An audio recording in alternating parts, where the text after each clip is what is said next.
خلصنا من لانش بوكس المدرسة، طلع لنا لانش بوكس النادي. وعلشان احنا من محبي السمبوسك وخاصة الجبن وفي زينا كتير، عملت النهاردة سمبوسك ميكس جبن بنكهة مدخنة تنفع لللانش بوكس النادي والمدرسة وكمان على سفرتك وفي العزومات وغيرها. يلا معايا نشوف الطريقة ازاي. ضفت فلفل اخضر وزيتون وبسطرمة وروز بيف مدخن، وكمان ضفت عليهم جبنة سموكي قطعتها بالطريقة اللي انتوا شايفينها دي بحيث تكون القطع بتاعتها مكعبات صغيرة. ضفت كمان عليها جبنة موتزاريلا، وهقلب كل ده مع بعض وهمكسه كويس جدا.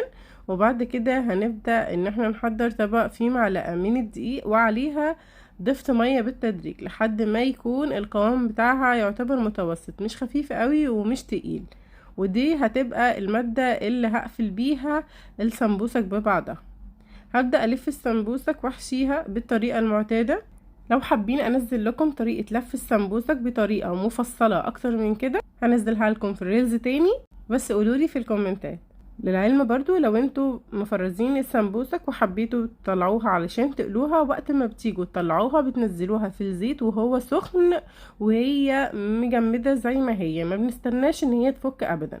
ومهم جدا بعد ما تنزلوها تكون درجة حرارة النار متوسطة بحيث ندي فرصة للجبن اللي بتكون جوه السمبوسك ان هي تفك من التجميد اثناء التسوية، وفي نفس الوقت ما تتحرقش من بره بسرعة وتكون لسه من جوه ما ساحتش. بعد ما خلصنا كل الكمية هنبدأ نقليها في كمية كويسة من الزيت ويكون سخن كويس جدا. لما تاخد لون من الجنب الاول هنبدأ ان احنا نقلبها على الجنب التاني، وبعد كده نطلعها ونصفيها من الزيت. واحسن طريقة للتصفية ان انت تطلعيها على مصفى تنزل اي زيوت زيادة فيها، وبعد كده تنقليها على طبق التقديم. شوفوا بقى معايا جمال وحلاوة السمبوسك بتاعتي بعد ما قدمتها.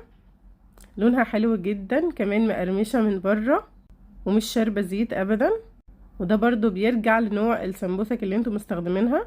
طعمها حلو جدا، ميكس المكونات دي مع بعض خطير. كمان الروز بيف والجبنه الشيدر مدخنين مدينها طعم سموكي كده مع الموتزاريلا حلو جدا.